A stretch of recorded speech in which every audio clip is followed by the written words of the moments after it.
menghadapi bulan suci Ramadan ini, orang muslim wajib bersukacita, wajib merasa senang, merasa gembira dengan datangnya bulan Ramadan. Dan bulan Ramadan ini wajib dimuliakan. Memuliakan bulan Ramadan ini hukumnya wajib. Mengapa? Bulan Ramadan ini termasuk syiar agama Allah. Wa may yu'azzim sya'airallah fa innaha min taqwal qulub. Siapa yang mengagungkan, memuliakan, menghormati syiar-syiar agama Allah, itu berarti termasuk ketakwaan. Ini harus kita tanamkan pada masyarakat. Karena orang-orang yang benci pada Islam, juga orang-orang Islam tapi di hatinya ada munafik, ada nifaq, ini merupakan wanita. Mestinya yang tidak berpuasa menghormati yang puasa, tapi dibalik hormati orang yang tidak puasa. Biarkan mereka makan warung, makan di jalan-jalan atau gimana. Ini kan terbalik. Mestinya menghormati orang yang berpuasa. Mengapa? Karena bulan Ramadan ini syiar Allah, memang diperintahkan dilakukan, bukan yang tidak berpuasa yang dihormati. Yang melanggar ajaran agama yang diperlakukan. Tapi ini sudah mulai disebar-sebarkan. Dan yang menyebarkannya orang-orang Islam. Mengapa seperti itu? Karena orang ini di hatinya ada nifaq, ada munafik di hatinya, di benar-benar itu. Nah, kita sebentar lagi ini akan memasuki bulan Ramadan. Bulan Ramadan ini bulan yang mulia, bulan yang agung. Karena berkaitan pahala ampunan di bulan Ramadan. Terkabulnya doa dibuka selebar-lebarnya pada bulan Ramadan. Karenanya bulan Ramadan ini bulan yang mulia. Jadi di dalam hadis-hadis itu diterangkan ya tentang keutamaan bulan Ramadan. Futihat abwaabul jinan, pintu-pintu surga dibuka. Jadi pintu-pintu surga dibuka, artinya keberkahan, pahala-pahala luar biasa oleh Allah itu dilimpahkan. Ini bulan Ramadan. Bahwa lebat abwaabun niran, pintu-pintu neraka ditutup, dikunci semuanya. Karena bulan Ramadan ini urusan surga. Wasuffidat syayatin, dan syaitan-syaitan itu dibelenggu, diikat biar tidak mengganggu orang-orang beriman melaksanakan ibadah. Mengapa? Karena ini bulan kebaikan. Karenanya di bulan Ramadan orang biasanya lebih rajin berjamaah, lebih rajin sholat, lebih rajin tadarus Al-Quran, lebih rajin bersedekah, lebih rajin berzikir. Mengapa? Di bulan Ramadan ada pertolongan dari Allah. Syaitan-syaitan oleh Allah semuanya, syaitan-syaitan itu dibelenggu. Kalau syaitan-syaitan dibelenggu diikat, mengapa ada yang malas tarawih? Mengapa ada yang malas baca Al-Quran? Mengapa ada yang sempat bermaksiat? Mengapa banyak yang tidak berpuasa? Kalau ada yang melakukan begitu, itu bukan salahnya syaitan, tetapi karena hawa nafsu yang bersangkutan sudah terlatih nakal sejak sebelum bulan Ramadan. Jadi kata para ulama, amalan seseorang pada bulan Ramadan itu tergantung pada amalan 2 bulan sebelumnya, Rajab dan Sya'ban. Karena Rajab dan Sya'ban itu bulan latihan. Kalau Rajab dan Sya'ban amalannya bagus, di bulan Ramadan berarti bagus, karena sudah terlatih. bulan Ramadan ini. Kalau Rajab dan Sya'ban ibadahnya rajin, bulan puasa rajin. Tapi kalau Rajab dan Sya'ban tidak rajin, bulan puasa semangat awal-awalnya saja. Tarawih awal-awalnya, setelah itu sudah kembali seperti biasanya. Di bulan suci Ramadan memang bulan yang penuh berkah. Jadi bulan yang luar biasa, tidak seperti bulan-bulan sebelumnya. Nah, di bulan Ramadan ini berkaitan dengan bulan Ramadan, puasa Ramadan, Allah Subhanahu wa taala berfirman di dalam Al-Qur'an, "Ya ayyuhalladzina amanu kutiba 'alaikumus syiyam kama kutiba 'alal ladzina min qablikum la'allakum tattaqun." Hai orang-orang yang beriman, hai orang-orang yang beriman, ini berarti pujian, panggilan pujian. Hai orang-orang yang beriman, ada pujian dari Allah kepada orang-orang yang beriman, karena disuruh oleh Allah mendapat seruan dari Allah. Biasanya kalau ada seruan kepada orang-orang yang beriman, setelahnya itu ada perintah yang luar biasa. Ada perintah yang agung, ada perintah atau larangan yang pahalanya luar biasa. Apa yang disampaikan? Kutiba 'alaikumus syiyam, telah diwajibkan pada kalian berpuasa. Jadi puasa diwajibkan pada kalian. Maksudnya puasa apa? Maksudnya puasa Ramadan. Karena kutiba 'alal ladzina min qablikum, sebagaimana puasa Ramadan, puasa tersebut, puasa telah diwajibkan pada orang-orang sebelum kamu. Maksudnya umat-umat beragama sebelum umatnya Rasulullah SAW, umat-umat para nabi terdahulu juga diwajibkan berpuasa. Puasa itu artinya apa? Kata para ulama, as-shaum lughatan al-imsak. Puasa itu secara bahasa menahan diri. Secara bahasa orang tidak berbicara, itu namanya puasa.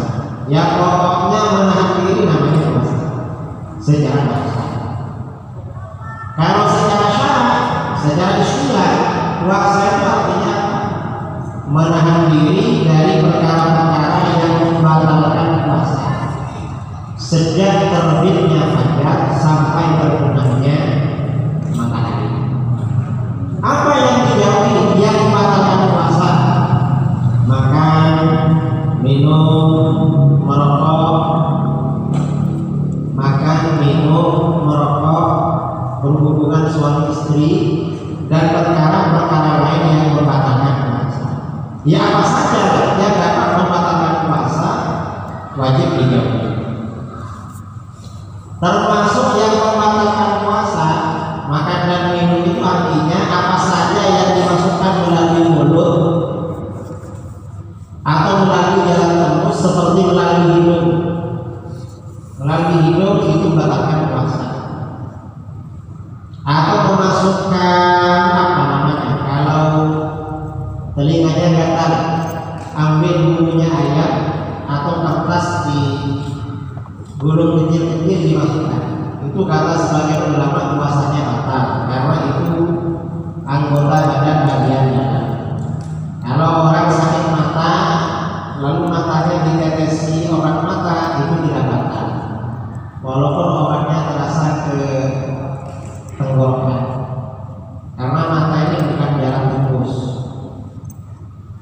Ini termasuk membatalkan puasa.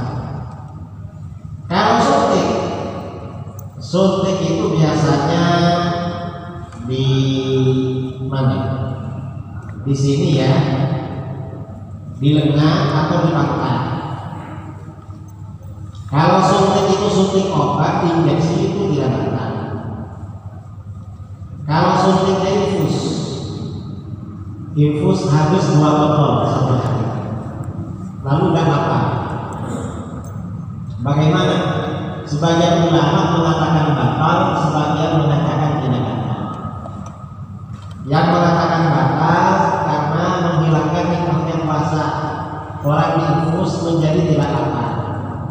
Yang mengatakan tidak batal, yaitu kan maksudnya bukan melalui jalan tembus, tapi melalui otot belakang. Masalah suntik. Jadi ada perbedaan pendapat di kalangan para ulama. Kemudian juga waktu menahan diri dari perkara yang membatalkan. Apakah waktu azan? Kalau waktu azan, orang waktu azan makan minum batal puasanya. Karena itu berarti fajar sudah terbit. Lalu sejak kapan? Ya, menahan diri dari makan dan minum sejak waktu imsak.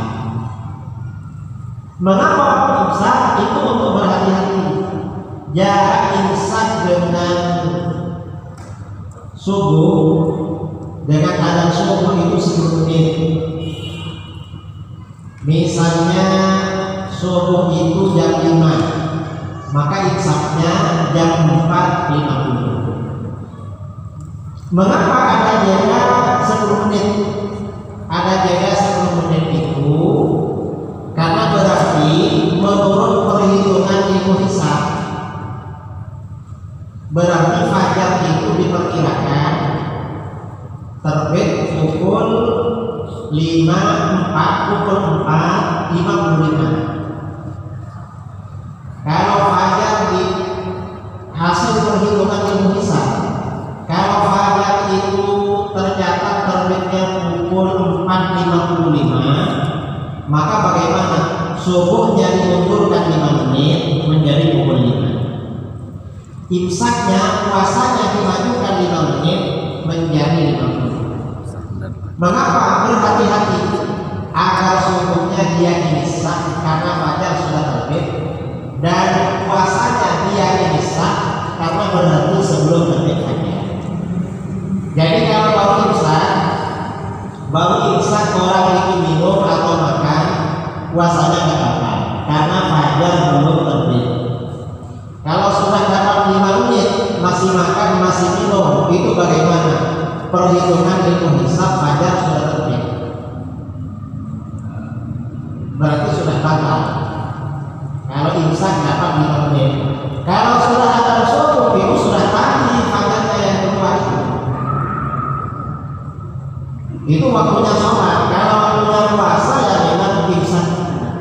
Jadi oleh para ulama, memang karena kita di mana-mana ini kan tidak pernah melihat matahari, perjalanan matahari. Sholat zuhur, yang namanya waktunya sholat zuhur itu kan ketika matahari pas ada di tengah istiwa. Tapi kan kita tidak pernah mau sholat zuhur atau misalnya mau azan zuhur lihat matahari ke atas enggak. Yang dilihat apa? Jam. Lalu jam dihubungkan dengan kalender waktu sholat. Dan waktu-waktu yang lain juga begitu. Karena memang kita ini pakai ilmu hisab, maka bagaimana untuk puasa oleh para ulama dibuatkan perhitungan hisab. Jadi hati-hati kalau imsak itu awal-awal itu puasa kata. Tapi kalau sudah pertengahan itu berarti fajar sudah terbit, maka batal kalau makan atau minum. Kalau sudah ada itu sudah tadi fajarnya hasil perhitungan. Fajar itu untuk sholat. Kalau untuk puasa ya sebelumnya. Ini yang perlu kita tahu. Masa-masa berpuasa jamnya jam berapa? Itu perlu tahu. Karena kalau nggak tahu kadang-kadang sudah ada masih minum kopi. Karena sebelum azan rokokan. Hanya ditutup itu batal puasanya. Ini yang minum kopi, yang rokokan ini bukan orang sini. Karena di sini ada yang merokok, ada yang merokok di sini. Kalau di rumah ada yang merokok, ada ya. Biasanya yang merokok itu. Nah, kemudian puasa ini yang wajib. Yang wajib puasa itu siapa? Yang wajib puasa kata para ulama itu adalah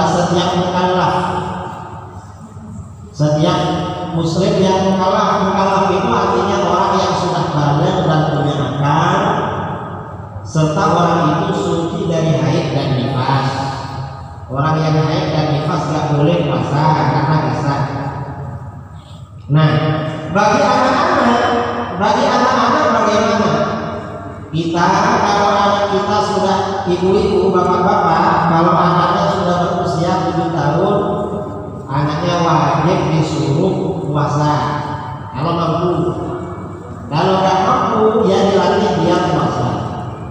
Apa dilatih puasa zuhur, nanti puasa asar, baru puasa maghrib.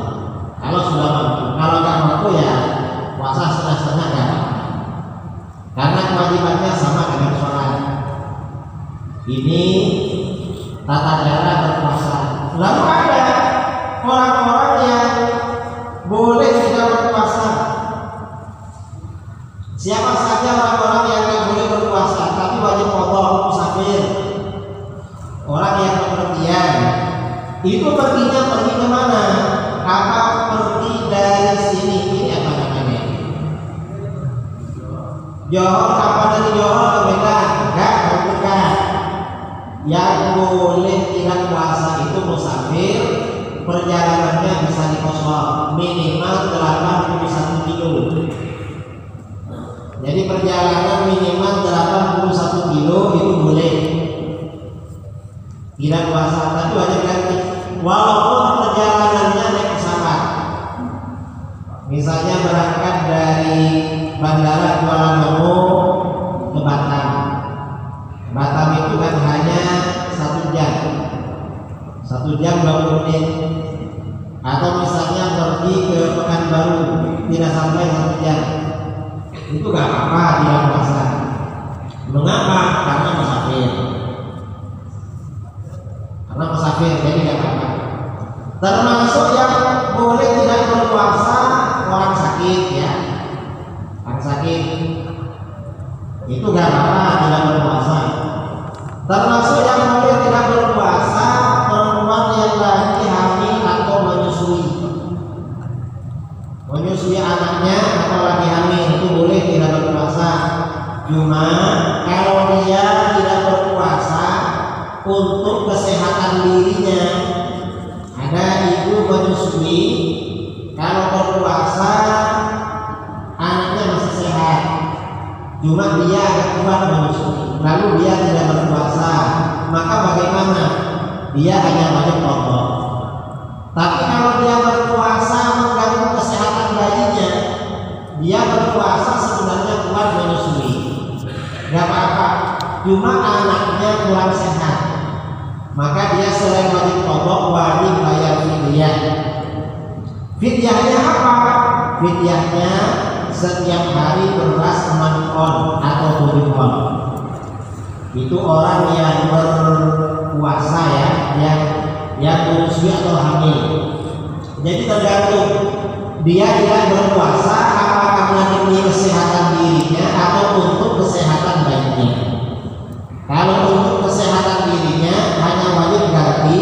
Kalau untuk kesehatan dirinya wajib pokok saja. Kalau untuk kesehatan bayinya maka dia wajib pokok dan bayar fidyah. Lalu untuk orang yang bekerja, misalnya buruh yang bekerja ngangkut barang dari mobil ke pabrik atau dari toko ke mobil, atau orang yang kerjanya dorong becak. Dulu kan sebagian becak itu gak pakai motor kan, ada becak sebagian pakai kaki. Sekarang gak ada ya, rata-rata pakai motor. Atau petani yang lagi panen, atau nelayan yang lagi kerja misalnya, apakah boleh tidak puasa? Tetap wajib berpuasa. Cuma kalau pas waktu bekerja dia lalu gak kuat, boleh berhenti. Seperti buruh yang kerjanya mengangkut barang ya, dari rumah wajib berpuasa. Tapi kalau nanti di pertengahan dia gak kuat sangat, kalau terus berpuasa dia nanti sakit atau apa, maka boleh berhenti. mau kerja di sawah, mau panen, wajib berpuasa. Cuma kalau pas kerja karena panas atau karena kecakan dia gak kuat boleh banget. Tapi wajib ngomong. Cuma dari rumah wajib puasa. Wajib puasa. Bukan makan di rumahnya ketika berangkat kerja. Mengapa? Karena kadang-kadang gak mesti, kadang-kadang setelah kerja dia itu kuat. Cuma karena makan. Kadang-kadang setelah kerja tidak kuat. Ini beberapa hal yang berkaitan dengan hukum puasa Ramadan yang saudara-saudara ini perlu diketahui, karena kalau nggak tahu ya bahaya masalah ini. Jadi kita perlu tahu. Nah, kemudian puasa itu kan menahan lapar. Ada sebenarnya yang juga perlu ditahan, dan lebih daripada makan dan minum. Apa yang perlu ditahan? Pandangan mata ditahan dari menonton, melihat hal-hal yang tidak baik. Jangan menonton yang diharapkan, termasuk menonton TV. Jadi puasa juga pandangannya. Kemudian mulut jangan membicarakan riba, menggunjing, merasani orang. Kemudian juga jangan mengadu domba. Kemudian juga jangan menjelek-jelekan orang atau menjelek-jelekan kelompok. Pokoknya hati-hati di bulan Ramadan ini. Karena kalau makan dan minum menghabiskan puasanya, kalau maksiat mata, maksiat mulut, maksiat telinga, ini menghabiskan pahala puasa. Puasanya tidak ada pahalanya kalau ini ditinggalkan, maksiat dikerjakan. Karenanya ada baiknya di bulan Ramadan ini kita juga puasa nonton televisi. Jangan nonton TV kalau siang hari. Kalau malam hari kan tarawih harus tarawih ngantuk karena kenyang berbukannya. Nggak sempat lagi. Kalau nonton TV ini bisa-bisa pahalanya masih hangus. Mengapa? Karena di TV ya acaranya banyak yang negatif, banyak yang tidak bagus acara-acaranya. Memang sebaiknya memang keluarga ini libur dari TV. Nah, ini beberapa hal yang saya kira penting disampaikan dalam tausiah tarhib atau menyambut puasa bulan Ramadan yang akan datang. Nah, kemudian yang juga perlu kita sampaikan pada saudara-saudara, di bulan Ramadan ini amal kebaikan dilipat gandakan oleh Allah. Dilipat gandakan. Tidak seperti di luar-luar bulan Ramadan. Karenanya di bulan Ramadan ada anjuran sholat tarawih. Kemudian anjuran banyak bersedekah, terutama sedekah buka puasa. Di sebagian daerah di Indonesia, entah di sini ada apa enggak, ada masyarakat itu berbuka puasa di masjid. Tapi kalau di masjid buka puasanya bukan nasi, hanya makanan ringan. Biasanya bawa kurma, bawa minuman, ya, dan air kadang apa. Nanti sebelum maghrib ada tausiah dari asatid di sekitar situ. Begitu ada lalu takjil. Nah, ketika takjil ini makanannya ditukar, karena masing-masing bawa banyak makanan. Masing-masing jadi yang si A makan yang B, yang B juga begitu sebaliknya. Dan ini hukumnya sunnah. Mengapa sunnah? Karena di dalam hadis Rasulullah SAW bersabda, "Man fattara sha'iman falahu mithlu ajri fa'ilihi min ghairi an yanqusa min siyamihi syai'." siapa yang memberi buka puasa orang yang berpuasa, maka dia dapat pahala orang yang berpuasa itu, dan tidak mengurangi sedikit pun pahala puasanya. Jadi kalau kita itu berbuka puasa, misalnya kurma atau air yang manis-manis atau apa, makanan pertama itu iftar namanya, takjil, kita istilahnya takjil.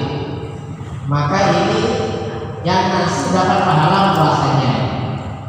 Tapi yang tetap wajib puasa, bukan berarti kalau itu gak apa-apa, ya gak puasa, yang penting ngasih makan atau minum sama orang puasa itu beda.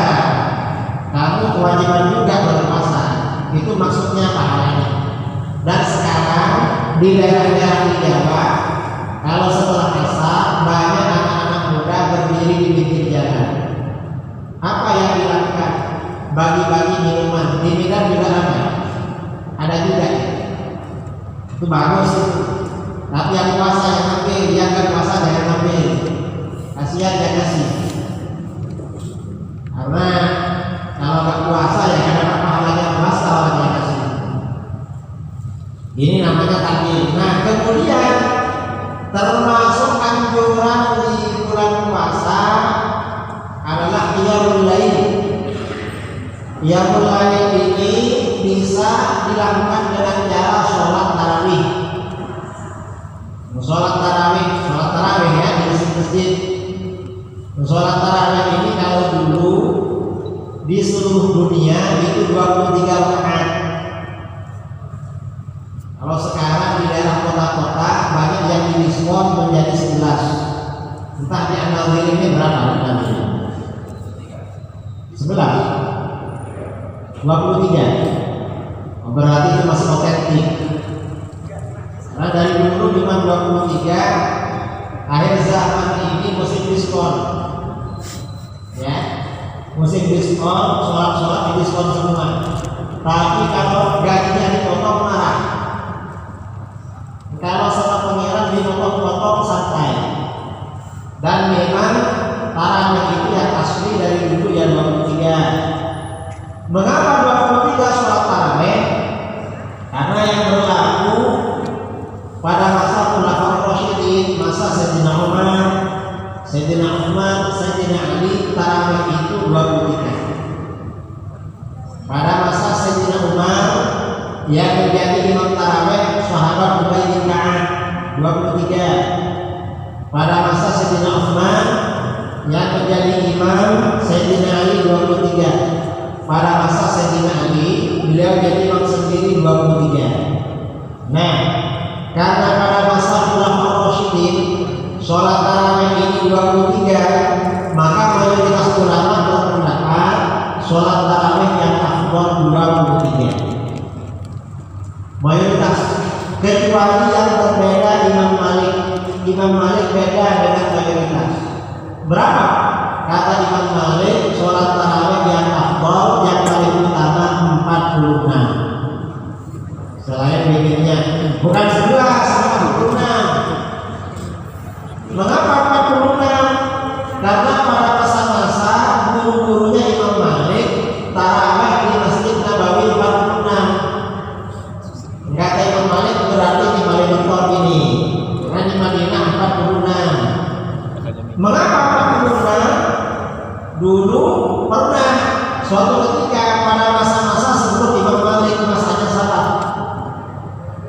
Di Mekah itu di Masjidil Haram setiap dapat 2 salat 4 rakaat jamaah itu melakukan tawaf.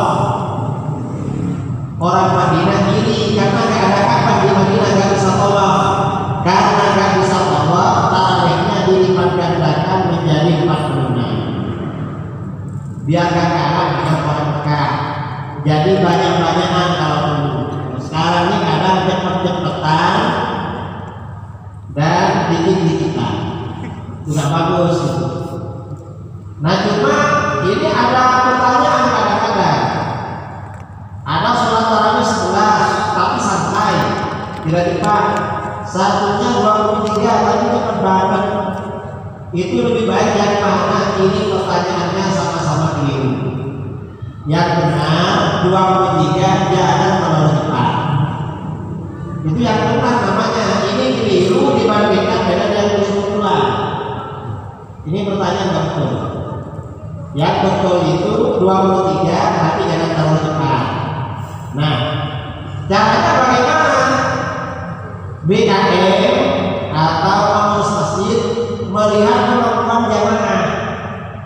Kalau jamaahnya seperti di kampung-kampung pekerja berat, pekerja sawah, pekerja buruh, kalau tarawihnya lambat mereka agak ke masjid, tapi kalau agak cepat mereka ke masjid, maka oleh para ulama dianjurkan cepat. Tapi jangan 7 menit, karena yang 7 menit itu bisa agak sah sholatnya. Karena ada yang 7 menit di entah itu apa videonya dipercepat atau sebuah, kita nggak tahu karena nggak pernah kesannya. Karena paling cepat tarawih 23 itu biasanya 15 menit. Kalau 7 menit ini ya lebih cepat lagi. Biasanya 15, kalau standar rata-rata 30 menit, 1 jam lah. Dengan kemudian sholat isyaknya 1 jam semuanya selesai. Nah, kata para ulama itu kita ini perlu mengikuti kemampuan jamaah. Karena jamaah semakin ramai, tarawihnya agak cepat, itu lebih baik daripada tarawihnya lambat, tidak cepat tapi jamaahnya sedikit. Mengapa? Semakin banyak jamaah, syiarnya semakin besar. Di bulan Ramadan ini kita dianjurkan memperbesar syiar Ramadan. Gimana? Gak apa-apa agak cepat sedikit, yang penting jamaahnya. Itu kalau sholat tarawih. Karena memang masyarakat kita ini beda dengan masyarakat dulu. Kalau orang dulu bekerja 1 tahun untuk menghadapi bulan puasa Ramadan. Nanti Ramadan gak kerja, itu dulu. Kalau tetangga saya di Jawa, sejak hari raya, setelah hari raya kerja, bulan Ramadan masih kerja.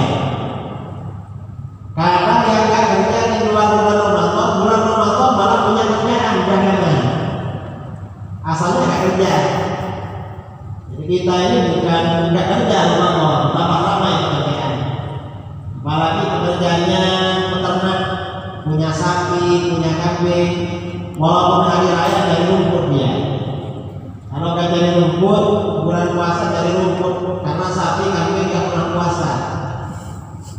Beda dengan di Arab. Kalau di Arab kambing dari lepas dari sendiri, di sini dijadikan. Karenanya memang beda ya dengan masyarakat lain beda. Ini puasa di Indonesia beda dengan puasa-puasa di daerah lain. Nah, kemudian juga saudara-saudara yang berkaitan dengan puasa Ramadan.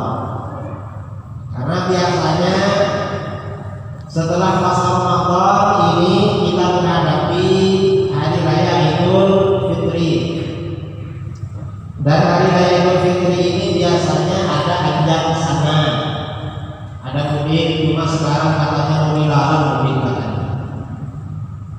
Yang entah apa yang melarang-larang itu nggak mudik, kadang-kadang yang larang yang ada.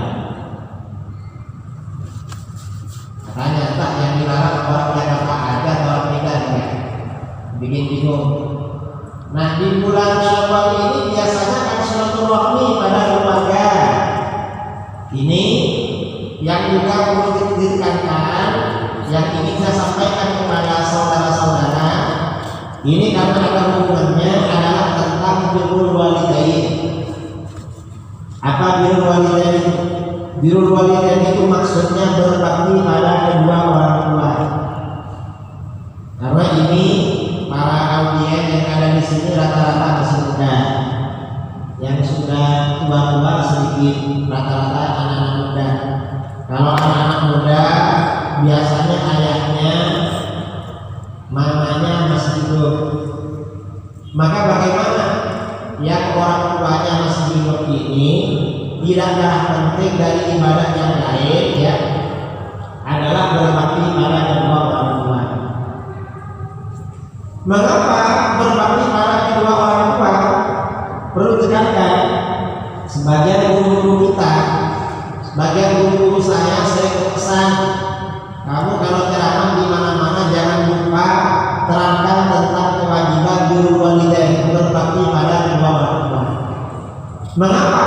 Fenomena akhir zaman, fenomena kasus-kasus di akhir zaman seperti sekarang ini, anak-anak tidak berbakti pada orang tua. Ada anak tunduk dan takut pada istrinya, tapi berani pada mamanya. Ada di Medan, ada. Sama istrinya takut sampai gak berani kawin lagi. Tapi pada mamanya berani. Itu gak betul itu. Ada juga sama ayahnya. Ada orang sama kawannya dekat banget. Baik pada kawannya akan dekat pada dia, tapi pada ayahnya menjauh, membuat ayahnya jauh. Ini termasuk fenomena akhir zaman. Dan ini perlu diterapkan karena sekarang ini pengaruh budaya barat masuk ke negara-negara muslim. Apa budaya barat yang masuk ke negara-negara muslim? Di barat itu, kalau orang tuanya sudah tidak mampu bekerja, tidak produktif, itu oleh anaknya biasanya dititipkan ke panti jompo. Kalau anak-anak ada panti asuhan, tapi kalau orang tua di barat ada panti jompo.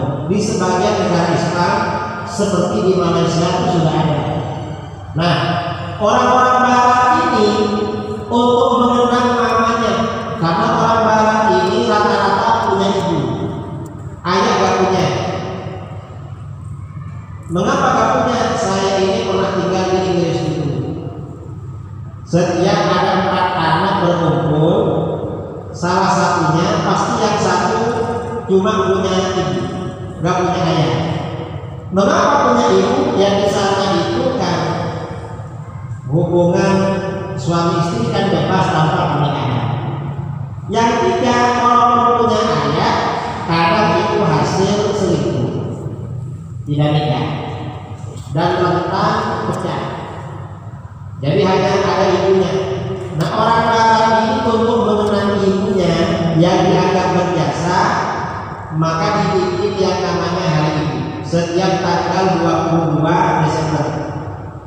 Pada hari ibu ini orang barat ada yang menelpon namanya, apa kabar ma, hari ibu.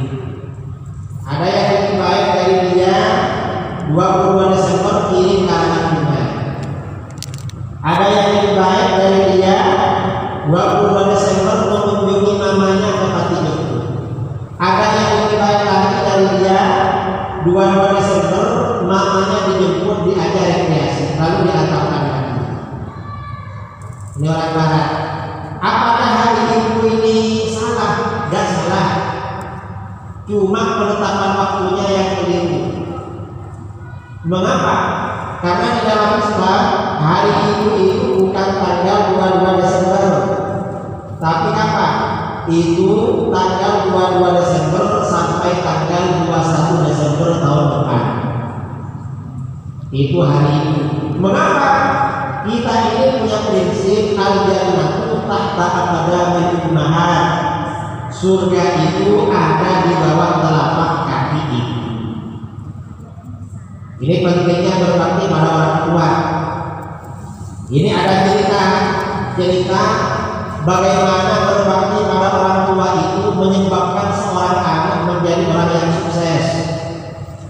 Diriwayatkan oleh Imam Al-Baghawi dalam kitabnya Tafsir Ma'arif Tanzil. Juga para ulama yang lain, juga dalam kitab Irsyadul Ibad diceritakan dulu pada masa Nabi Musa ada sepasang suami istri. Sampai lama menikah gak punya anak. Setelah tua punya anak. Setelah tua sekali punya anak.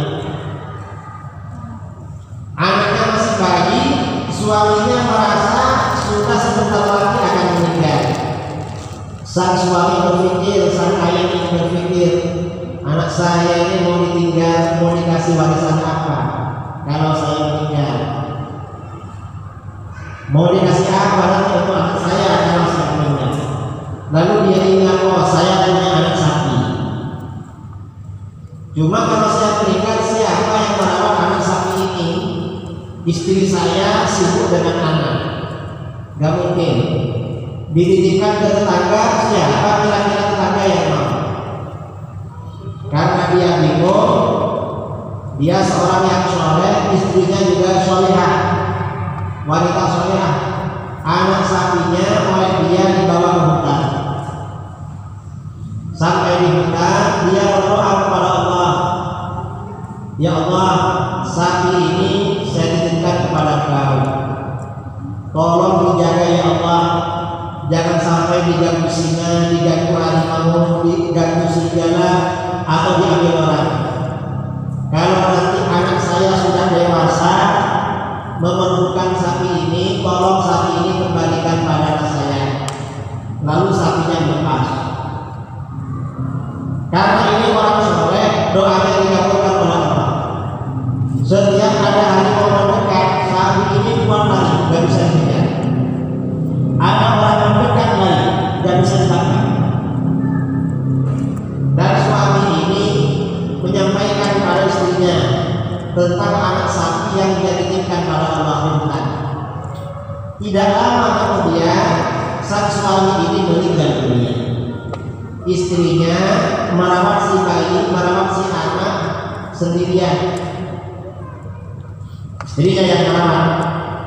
Lama-lama karena istrinya ini istri yang solehah, anaknya juga tumbuh sebagai orang soleh, berbakti kepada mamanya dan rajin beribadah.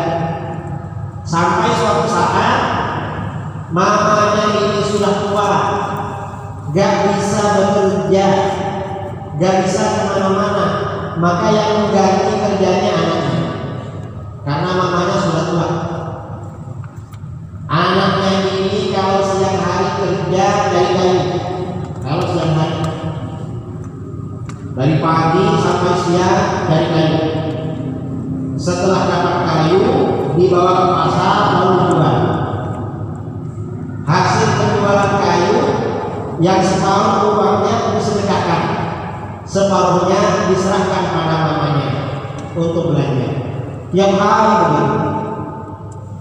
Kalau malam hari, siang ini 12 jam, malam 12 jam.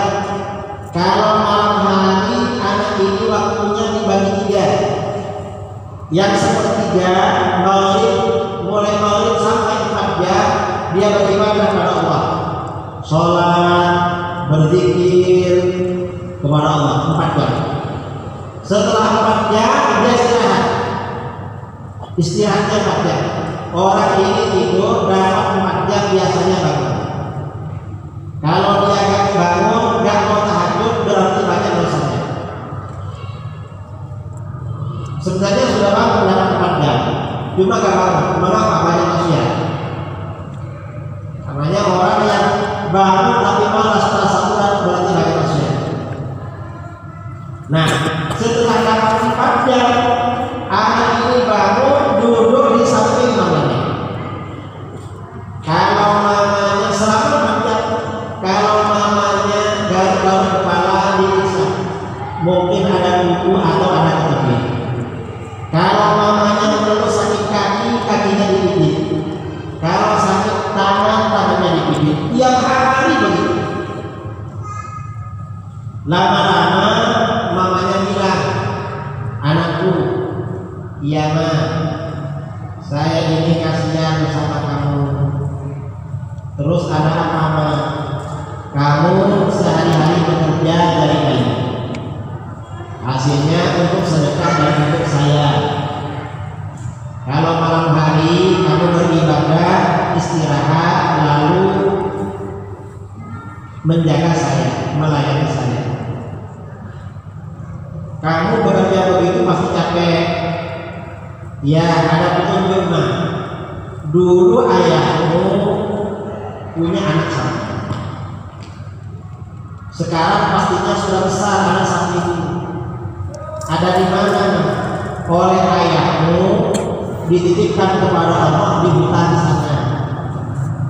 Kamu cari sapi yang besar, warnanya kuning, kuningnya bersinar seperti emas.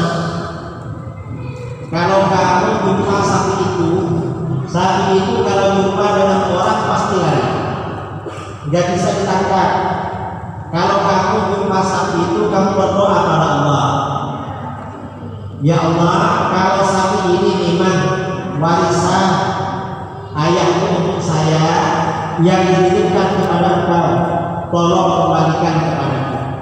Kalau itu memang sapi kamu, sapi itu langsung berhenti dan bisa kamu hampiri. Kalau itu berhenti, berarti sapi kamu itu kamu hampiri sapi itu, lalu pegang kepalanya, kamu bawa pulang. Siap mak? Akhirnya besoknya berangkat kami. Sampai di hutan ada sapi besar, kulitnya kuning, warnanya seperti emas bersinar. Begitu didekati, lari. Dia ingat, oh ini berarti yang kata mama sapi saya. Lalu dia berdoa kepada Allah, ya Allah, kalau bilang sapi ini harta peninggalan ayahku yang ayah titipkan kepada Engkau, tolong sapi ini kembalikan kepada ya Allah. Begitu dia berdoa, sapi itu pun berhenti. Tidak lari, karena tidak berhenti, dia yakin itu sapinya. Setelah mendekat, dia pegang kepalanya. Dipegang kepalanya sapi dia, karena dia yang pulang sama dia. Dia berkata sama sapi, ayo sapi, saya disuruh datang ke sini ngajak kamu pulang oleh mama. Begitu laki-laki itu berkata begitu, sapi berkata pada dia, nah anak muda, daripada kamu capek-capek jalan kaki, naik saja punggung. Kamu naik saya, biar kamu pulangnya enak aja. Ternyata apa jawaban pemuda ini? Kata anak muda ini, maaf, saya gak akan menaiki kamu, karena ada pesan mama, kamu suruh pegang kepalanya dan diajak pulang. Saya tidak disuruh menaiki punggung kamu, jadi minta maaf. Begitu pemuda ini berkata begitu, sapi itu berkata, anak muda, beruntung kamu tidak menaiki punggungku. Coba kamu menaiki punggungku, aku gak bakalan bisa dibawa pulang. Tapi berhubung kamu berbakti pada orang tuamu dan tidak mau menaiki punggungku, ayo, saya akan ikut kamu pulang. Hanya pulang sama sapi, bawa pulang. Sore sampai di rumah, ini mah sapinya, oh iya tahu bisa.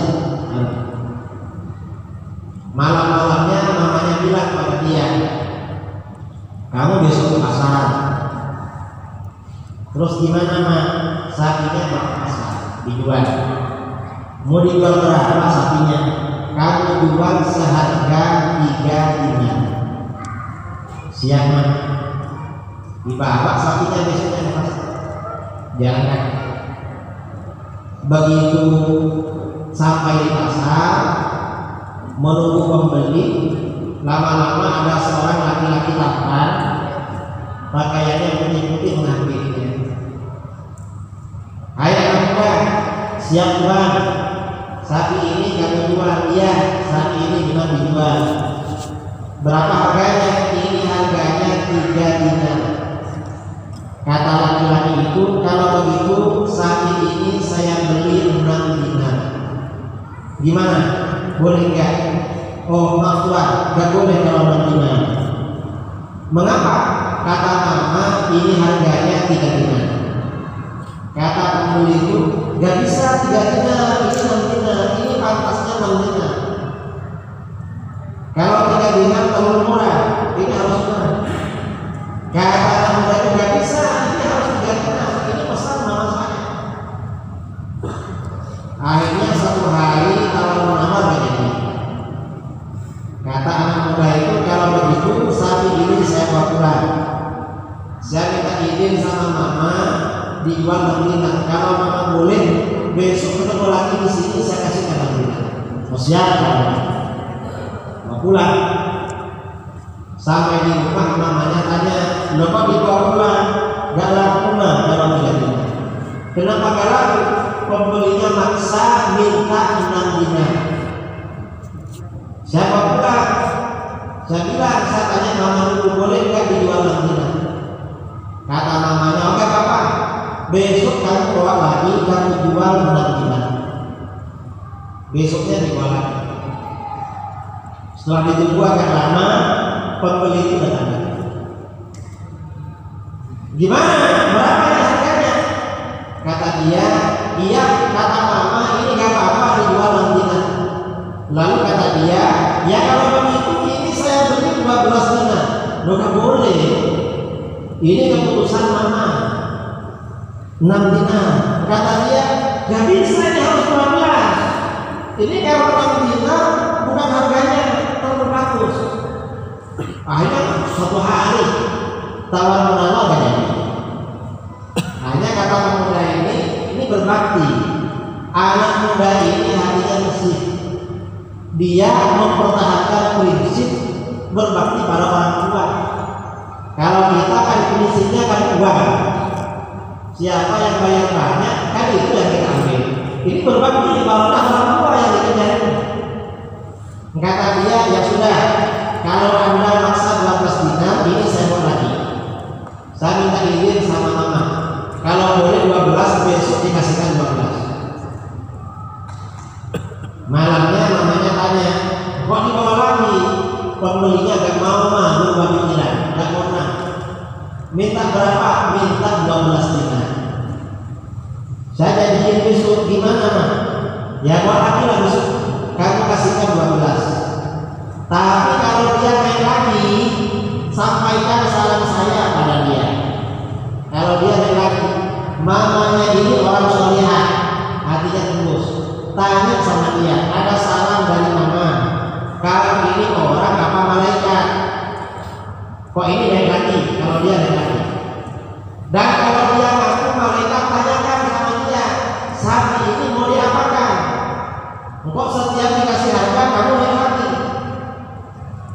Tanyakan sama dia. Besoknya anak muda ini bawa sapinya ke pasar. Dia datang.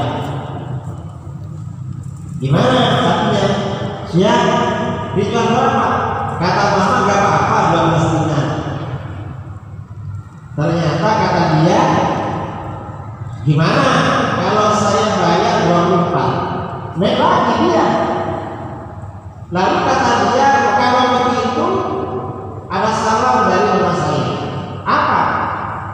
Saya sudah tanya sama kamu ini orang apa malaikat? Karena setiap dikasih harga kamu minta 2 kali lipat. Gak ada pembeli seperti kamu. Ini sudah 3 hari gak jadi-jadi. Sampai ini orang apa malaikat? Kata dia, saya ini sebenarnya malaikat dan diutus oleh Allah untuk menjaga sapi kamu agar tidak jatuh ke tangan orang yang keliru. Nah, kalau begitu kamu bilang malaikat, ada salam kedua dari mama. Sapi ini mau diapakan? Karena kamu setiap dikasih harga kamu naik lagi. Ini gak laku-laku kalau begitu terus, mau diapakan? Kata dia, sapi ini kamu tahu, jangan dikeluarkan. Mengapa? Sekarang ini orang-orang Bani Israil, umatnya Nabi Musa, diberi sanksi oleh Allah suruh menyembelih sapi seperti ini. Kalau mereka nanti jumpa sapi ini, kamu jumpa kepada mereka dan mereka pasti beli. Berapa harganya? Kamu jual seharga emas sebesar sapi. Akhirnya lama-lama umatnya Nabi Musa cari-cari sapi, ketemu sapi ini baru cocok sesuai yang diperintahkan oleh Allah. Sapi ini dijual seharga emas sebesar sapi. Sapinya besar. Ini kalau orang berbakti pada orang tua, hasilnya barokah. Coba laki-laki ini tergiur, ya, laki-laki ini tergiur dengan harga pertama 6 dinar. 6 dinar itu berapa? 1 dinar kan 4 gram seperempat.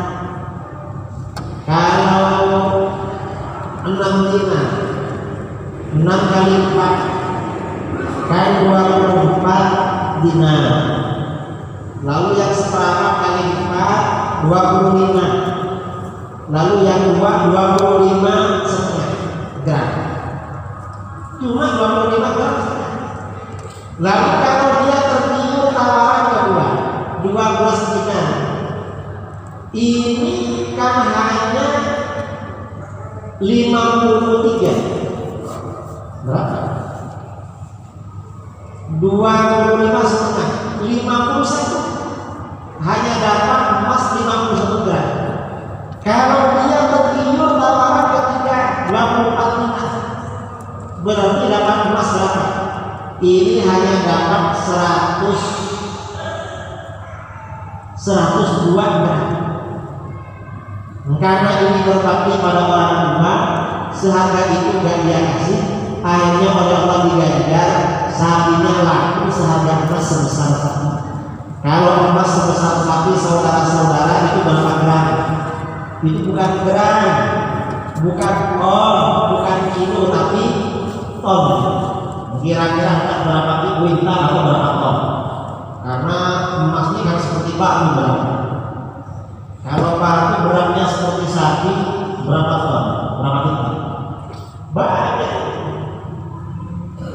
Saudara-saudara, ada ibu-ibu di belakang yang punya emas sebesar yang besar seperti kambing, seperti sapi. Tidak ada. Kalau ada itu emas besar, itu suaminya, karena suaminya dipanggil mas. Bisa. Ini berbakti pada orang tua. Kira-kira kalau kita disuruh jual barang sama orang tua, ini jual dari pembelinya minta harga 10.000, kira-kira dikasihkan apa enggak kira-kira? Kalau kita dikasihkan, mengapa? Karena prinsip kita, ibu ini pasti suka sudah dapat 10.000. Kita agak bikin barokah, nggak bikin barokah, karena beda level, akhirnya ya rugi. Tapi orang tadi karena berbakti pada orang tua, akhirnya harganya mahal. Nah, berbakti pada orang tua ini hukumnya wajib, bukan perkara sunnah. Jadi wajib, bukan sunnah. Dan zaman sekarang ini perlu ditekankan. Kadang-kadang seorang suami mau berbakti sama ibunya, istrinya marah. Dalam kondisi seperti ini, sang suami harus menasihati ibunya, istrinya. Istriku, kamu jangan marah kalau saya kasih sama ibu. Mengapa? Kalau saya ingin berbakti sama ibuku, anak akan berbakti pada kamu. Tapi kalau aku gak berbakti sama ibuku, anak juga berbakti sama kamu. Harus begitu. Dan sebaliknya, istri juga menasihati suaminya. Kalau suaminya sudah lama gak menjenguk mamanya, ditegur. Hei, kayaknya kamu sudah lama gak menjenguk mama kamu. Nah, kenapa? Kalau kamu nakal begini, gak suka menjenguk mama kamu, nanti anak kamu gak jenguk saya juga. Tapi yang baik sama mama kamu, karena kalau kamu baik sama mama kamu, anakmu baik pada saya. Jadi harus saling mengingatkan. Ini ada cerita dari guru saya, dari sebagian guru saya. Ada suami istri tinggal sendirian di tengah padang pasir. Suaminya ini membawa mamanya sudah tua, cerewet lagi. Cerewet. Cuma istrinya istri yang solehah. Suaminya orang soleh. Lama-lama suaminya merasa bosan dengan mamanya sendiri. Akhirnya apa? Suaminya bilang, gimana kalau mama ini kita tinggal sendirian? Capek ngurusin mama, cerewet lagi. Kata istrinya, kalau mama butuh makan di mana? Kalau kita tinggal, mau gak apa-apa,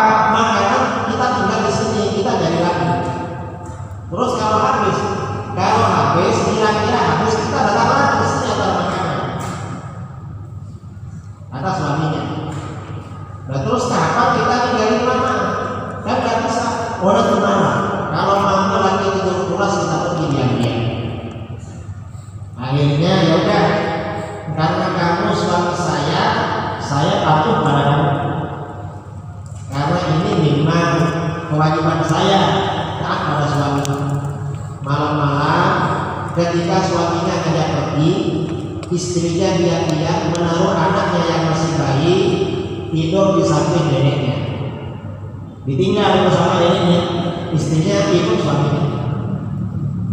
Setelah perjalanan jauh, lama-lama agak siang, suaminya tanya, istriku, ada apa suamiku?